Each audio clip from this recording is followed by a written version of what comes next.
नमस्कार शेतकरी बांधवांनो, पुन्हा एकदा डॉक्टर समृद्ध ॲग्रोटेक म्हणजे तरकारी किंग यूट्यूब चॅनल आपल्या सर्वांचं स्वागत। आजचा व्हिडिओचा विषय देत असताना टोमॅटो पिकातील खूप महत्त्वाचा व्हिडिओ देत असताना साधारणतः 55 दिवसाच्या प्लॉटमध्ये योगी 35 व्हरायटीच्या प्लॉटमध्ये आजचा व्हिडिओ देत असताना सर्वात सततच्या मान्सूनच्या पावसामध्ये ढगाळ वातावरण बऱ्याचशा विभागांमध्ये भरमसाठ पाऊस चालू आहे। तर अशा वातावरणामध्ये आपण कुठल्या फवारण्या आणि कुठल्या अन्नद्रव्य व्यवस्थापन केलं गेलं पाहिजे जेणेकरून 55 दिवसाच्या पुढे म्हणजे शेवटच्या अंतिम टप्प्यामध्ये फळाची साईज, चकाकी, गुणवत्ता, चकाकी मार्केट मध्ये गेल्यानंतर 2 रुपये जास्तीचा रेट आपल्याला कसा भेटला गेला पाहिजे या संदर्भात आजचा आपण व्हिडिओ देत असताना आपण ज्या शेतकऱ्याला लागवडीपासून मार्गदर्शन केलेले आहे त्या शेतकऱ्याची आपण सर्वप्रथम माहिती जाणून घेण्याचा प्रयत्न करू। दादा, आपलं नाव सांगा। अविनाश विलास आपटे।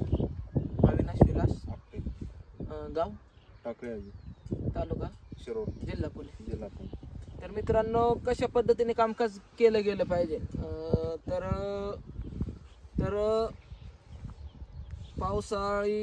पाऊस बऱ्याचशा विभागांमध्ये चालू आहे, ढगाळ वातावरण आहे। अशा वेळेस कोणतं ड्रिप मधून अन्नद्रव्य व्यवस्थापन केलं गेलं पाहिजे? तर मित्रांनो, फळाला साईज, चकाकी, चमक, गुणवत्ता कशी भेटली गेली पाहिजे? तर मित्रांनो, सर्वप्रथम 45 दिवसाचे जर प्लॉट असतील तर सर्वप्रथम अन्नद्रव्य व्यवस्थापन करत असताना आपल्याला कॅल्शियमचा वापर करायचा आहे। खाली जर पाहिलं तर अशा पद्धतीने सेटिंग झालेलं आहे आणि वरती जर पाहिलं तर अशा पद्धतीने पंजे सेट होतात। अशा वेळेस कुठलं अन्नद्रव्य व्यवस्थापन केलं गेलं पाहिजे? फळाची साईज पण झाली पाहिजे, वरचं सेटिंग पण आपल्या 100% हातामध्ये राहिलं पाहिजे। तर मित्रांनो, सर्वप्रथम अन्नद्रव्य व्यवस्थापन करत असताना खूप महत्त्वाचा व्हिडिओ आहे, शेवटपर्यंत बघायचा आहे। सर्वप्रथम अन्नद्रव्य व्यवस्थापन करायचे कॅल्शियमचा आपल्याला वापर करत असताना कॅल्शियम घ्यायचे साधारणतः एकरी 5 किलो, बोरॉन 500 ग्रॅम आणि त्यासोबत 8047 किंवा आयशेलचा 8047 5 किलो किंवा पोटॅशियम सोनाटचा डायरेक्टली आपल्याला वापर करायचा साधारणतः 4 ते 5 किलो। त्याच्यानंतर दुसरं अन्नद्रव्य व्यवस्थापन करत असताना फळाला काळा डाग जेणेकरून उकला वगैरे काय गेलं नाही पाहिजे, काळा डागाचा प्रादुर्भाव आलाच नाही पाहिजे, 1 नंबर क्वालिटीचा माल आपल्याला मार्केटमध्ये ओपला गेला पाहिजे, 1 नंबर क्वालिटीचा बाजारभाव भेटला पाहिजे। जास्त नाही मित्रांनो, मी मागच्या पण व्हिडिओमध्ये बोललो, माझ्याच्याने 250 ते 2500 3000 कॅरेट शक्य नाही, पण एकरी मी 1800 2000 2200 त्यामध्ये आपल्याला 1 नंबर क्वालिटीचा 1800 जरी कॅरेट माल ओपला तर आपल्याला टोमॅटो शेतीमध्ये चांगल्या पद्धतीचे पैसे हातामध्ये राहतात। तर अशा वेळेस काम करत असताना फळांना काळा डाग आला नाही पाहिजे, फळाची साईज, चकाकी, चमक, गुणवत्ता, टिकाऊ क्षमता वाढली गेली पाहिजे। तर त्यासाठी आपल्याला ड्रिपमधून अन्नद्रव्य व्यवस्थापन करत असताना कुठल्या बुरशीनाशक सोडलं गेलं पाहिजे तर मित्रांनो खूप महत्त्वाचं आहे। तर सर्वप्रथम कॅल्शियम 8047 बोरॉन दिल्यानंतर 4 ते 5 दिवसांनी आपल्याला दुसरं ॲप्लिकेशन देत असताना पिआयचं किटाझिनचा वापर करायचा आपल्याला साधारणतः 500 ml आणि त्यासोबत M45 500 ग्रॅम। हे अन्नद्रव्य व्यवस्थापन झाल्यानंतर आपल्याला वरून फळाला काळा डाग आलाच नाही पाहिजे, नीट लक्षात घ्या। आणि वरून फुलांचं सेटिंग चालू आहे, फुलांची गळती पण नाही झाली पाहिजे, फुलकूज वाटलीच नाही पाहिजे ना आपल्या प्लॉटमध्ये। तर अशा वेळेस कुठला स्प्रे केला गेला पाहिजे? त्याचबरोबर फळगव करणारी आळी सुद्धा आपल्याला खूप मोठ्या प्रमाणात त्रास देऊ शकते।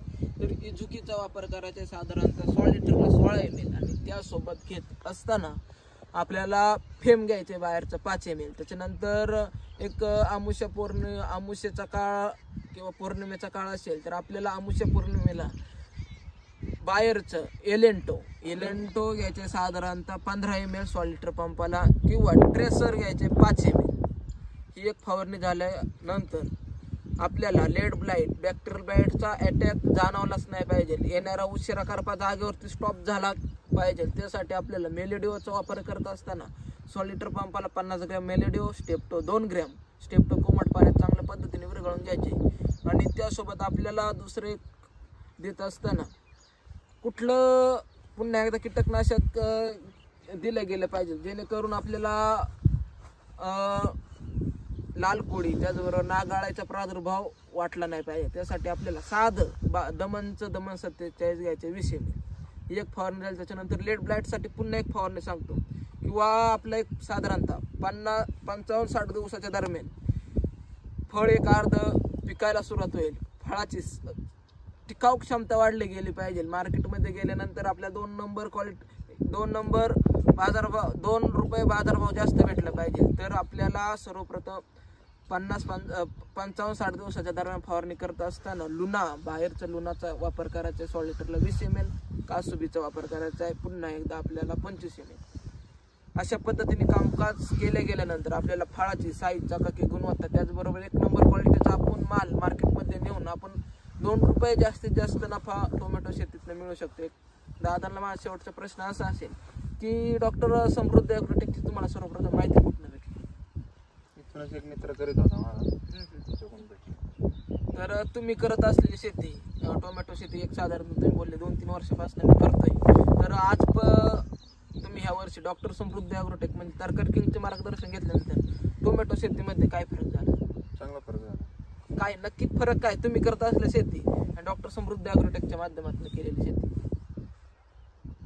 काय फरक आहे? पहिले एवढे ग्रीनरी तिने एवढं वाटत नव्हते. चांगले सगळं फुलं बिलं सेटिंग व्यवस्थित होते. तर आपण साधारणतः 1800-2000 कॅरेटचा माल घेऊ शकतो, उत्पन्न घेऊ शकतो, असं काय वाटतं मला? हो वाटतं ना. तर इतर आजूबाजूच्या प्लॉटमध्ये आणि तुमच्या प्लॉटमध्ये काय फरक आहे आजच्या कंडिशनमध्ये? चांगला फरक आहे. पंजांची सेटिंग वगैरे पाहिली, करपा वगैरे काय? करपा काय वाटत नाही. तर मित्रांनो, अशा पद्धतीने कामकाज केलं गेल्यानंतर कुठल्याही प्रकारचा काळा डाग, फळाला साईजचा काही गुणवत्ता मिळणारच आहे. एक माझा शेवटचा प्रश्न असा असेल की डॉक्टर समृद्धी ॲग्रोटेकसाठी किती फी दिली तुम्ही? 1000 999 रुपयामधलं ऑनलाईन मधलं बुकिंग होतं. मित्रांनो, आपण आजच्या जे युवा पिढी आहे, साधारणतः तुमचं वय किती आहे आता? 32.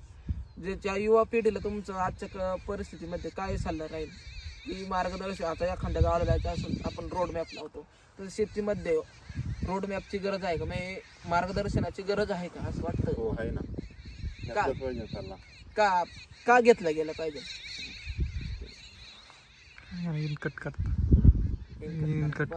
का घेतला गेला पाहिजे? ते व्यवस्थित सांगा आधी मला. सोन्या बंद कर. तर मित्रांनो, अशा पद्धतीने कामकाज केलं गेल्यानंतर आपण साधारणतः 1800 कॅरेट जरी माल मार्केटला 1 नंबर क्वालिटीचा नेला तरी आपण चांगल्या पद्धतीने पैसे खिशामध्ये ठेवू शकतो. आणि अशाच पद्धतीने तुम्हाला जर प्लॉट रजिस्टर करायचे असेल तर 1100 रुपयामध्ये ऑनलाईन रजिस्ट्रेशन चालू आहे. हे पण शेतकरी फोटो ऑनलाईनद्वारे जोडले गेलेले आहेत. तुम्हाला पण जोडायचं असेल, अशी पद्धतीने प्लॉट आपल्याला डेव्हलप करायचे असेल तर 1100 रुपयामध्ये ऑनलाईन फी भरून आपण लागवडीपासून तर शेवटच्या तोड्यापर्यंत 1100 रुपयामध्ये मार्गदर्शन करतो. तुम्हाला पण घ्यायचं असेल तर 91 30 97 32 74 या नंबरला संपर्क करून आपण लागवडीपासून तर शेवटच्या तोड्यापर्यंत मार्गदर्शन घेऊ शकता. नमस्कार.